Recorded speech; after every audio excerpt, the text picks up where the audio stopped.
The book we're going to review today is a bit different. There's only one book about this thing, and but it's still a banger, like top notch, good book. But I don't think there's this author has done anything, any other book except for this. But oh my God, this thing is so good, too good. Maybe it's too good, I don't know. So the book we're going to review today is Watership Down. This book that probably traumatized a bunch of English people. We're going to review that today. Now, you might be questioning, wait, what traumatized? This is rated universal in movies. Like there's a freaking movie. There's a movie about this thing. A lot of people read this book and then like, oh my God, they don't expect how deep this thing is. Okay, like all the Harry Potter series, okay, just light-hearted, it's okay, and then like the weird school series, okay, it's fine, Wimpy Kid, hooray, I'm terrible life, like that, just relaxed. But then this book right here is about death, life, and just the way rabbits live. Like whoa, Richard Adams. You don't have to you just randomly like created one of the most best masterpieces in the world. Like bro literally just created only Watership Down, and this book is famous all around the world. Like whoa, okay, bro, chill, bro. Like, oh God, the events that happen in this book, they are not normal, okay? They are terrifying. Oh no, but because this is a book, children can read this without really getting traumatized. The movies, oh no. If children are watching this, don't watch the movie. Like if you're very sensitive to blood and guts, They don't care. Like back then, this thing was really old, like 1970s. They didn't really think that okay, it's just at the time like there was a lot. I mean, a lot of things that are now not really good, feasible to as called children friendly. Like some channels like use the Nazis. But what I'm trying to say is like this book right here is technically above children's age, but it's a good book for some reason. Like children read this book because they're maniacs. And because they like emotional, like this emotional click and like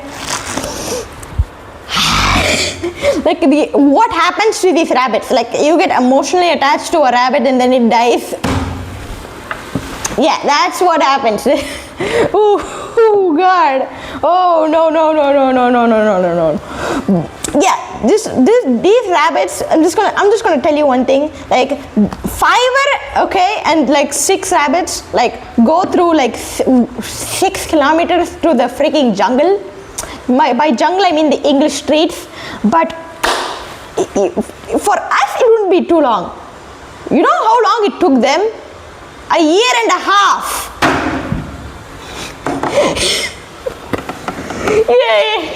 It wasn't really fun for our rabbit friends. They had to search, they had to hide. Oh my God, they had to stay for years to actually build. 2 or 3 years, I think, they tried to build Watership Down.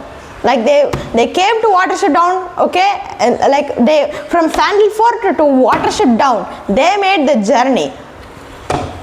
I don't understand. Like, how did they not get murdered by all those things? Like there are a bunch of predators for rabbits, and the only protection for rabbits is burrowing. One problem. They don't have burrows because they can't dig, because they're male. females can only dig for some reason in the rabbit world. Don't worry, the rabbits can dig like temporary small holes, but not permanent. So these rabbits right here really suffered a lot. They had to search for a warren, which is if you don't know what is a warren, it's basically like oh my god, I just realized it. Oh god, this book has a freaking hierarchy. Like the Oswald, and then Oswala, and then the Warren leader, and then the normal rabbits. Like, okay, it's just like a hierarchy system, and oh god, and there's a freaking religion. There's a rabbit religion. There's a rabbit religion. I'm serious. Their god is Frith. And they basically portray the rabbit as the most dominant species because they are smart and clever, and they breed the fastest, so they can't be eaten. Like that sort of adds up. It's neat. It's super neat. It teaches human qualities like human arrogance, human cleverness, human kindness. Like, oh god. And then like dictatorships, monarchies. Whoa, okay, this thing covers everything in human history about rabbits. They literally took a human topic, then shoved it into a rabbit world. That's Watership Down. This thing that made me speechless. And I've read crazy books.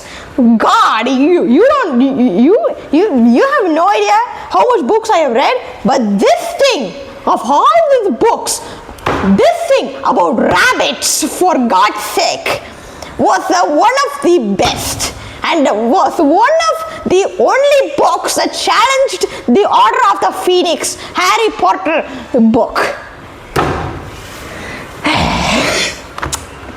Oh my God. Anyway, it's time to look at the book a little more. Time to get into the plot of this book because, okay. Yeah. Now, as I have told you, Fiverr is the first main character, and yes, there are multiple main characters in this book. There's Bigwig, there's Hazel, there's Fiverr. It's like switched around the important roles. Like first it's Fiverr being the most important, then it's Hazel, and then there's Bigwig. It's just a variety of rabbits, and but it's like perfection too. Like first, Fiverr is introduced as the main character, the main person. Like Fiverr is like a super small rabbit, like super small. But Fiverr has a sixth sense, unlike everybody else. And guess what? He can see the future. Now, wait, what? Whoa, rabbits can do that? Yeah, rabbits can do that. That's one of Watership Down's inventions. Like, rabbits don't have a religion. Like,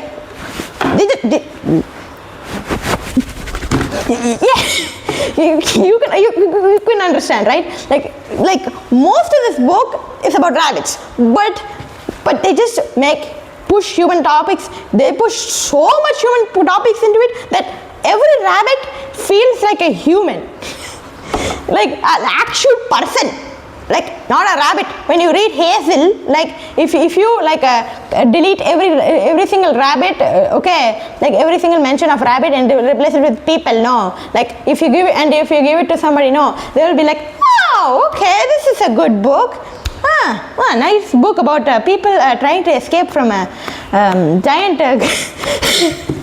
These rabbits are just portrayed as like people, but small and in danger of dying in every single second. Now, back to the topic of Fiverr. Fiverr sees the future, and that Sandal Fort is going to be absolutely demolished by a crane and by the construction crew. Fiverr and 6 other rabbits escape the warren, and for a few months, I don't know, years. I'm not going to tell you like when. I'm not even sure like the dates. I don't really keep track of the dates, and like it's not even like the dates and years are not like tracked. They're like mixed around. Like there are a few months, and then a year passed after that thing, and then months after that month. Yeah, if you're a real fan, you would read this, you would know this. But I have just read this once. I'm just read this once, and I'm just flabbergasted. Like I'm just speechless. Just wonderful. Anyway, now it's time to go to Bigwig. Bigwig is the main character in this part right here, in this end part right here, when they go to Ephrathah. I don't want to tell you what is Ephrathah and where is Ephrathah, but Ephrathah is this dictatorship by Woundwort. And Bigwig's undercover and tries to save all the does that live there, so that they can there's a doe crisis at Watership Down, because there is only bucks, that's what they call males, so they don't have does. So in just a few years, the Watership Down is just going to fall apart. So they need does. So yeah, that's what Bigwig's trying to do. Now Bigwig displays one of the best courageful things ever. Like, Bigwig, bro, whoa, you risked your life for that. This place is literal hell. They ripped a rabbit's ear out and made him like the leader of like the council of that place, and to mock him. Like, whoa, Jesus, like, you don't really have to go that hard on that dude. Like, oh my God, but Bigwig like survived. He had a perfect plan with Hazel. Okay, I'm gonna tell him right now. But first, Bigwig is the epitome of courage, and then Fiverr is the epitome of sense. Okay, now it's time for Hazel. Probably most of you all favorite characters, because he is portrayed as the main character. Like, he's led all the group, but he's not the strongest. He's not the smartest. Then why is he important? Because he has a good heart. Yeah. This bunny right here, like, he doesn't leave any rabbit. Like, he doesn't care. Like, every rabbit on boat, or he's going to risk his life to save that rabbit. Like, one time he went to a farm to save two bucks and 2 does. Okay, he got shot at just so they can escape. He got shot by a shotgun. This man, I'm just going to tell you, this Hazel is the best person ever. True heart. Like, he never ever lets anybody die in the group. Never leaves anybody. Like Pipkin, like there's a character called Pipkin, okay, in the group. Like, when they were crossing the river, he was very tired. But everybody wanted to leave her. Like, him.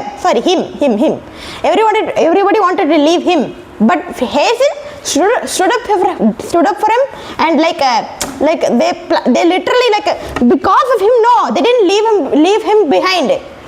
That's Hazel. That's just Hazel. That's why he's a leader. He cares. He's a good leader. He thinks of a plan that makes everybody safely out. He doesn't want anybody to die. That's Hazel. Okay, because of him, a lot of the Ephrathah officers abandoned their leader, Woundwort. But I'm not going to tell you why they abandoned. Mostly, Hazel and Bigwig are mostly important in this book. But Fiverr is also important, very important actually. Now, these 3 characters symbolize 3 things: courage, Bigwig; Fiverr, sense; and then we have love, heart; family, friends, Hazel. That's Watership Down. Hope you enjoyed this review, and see you later. Hope you like hope you buy this book and you like it. And so like and subscribe, and bye.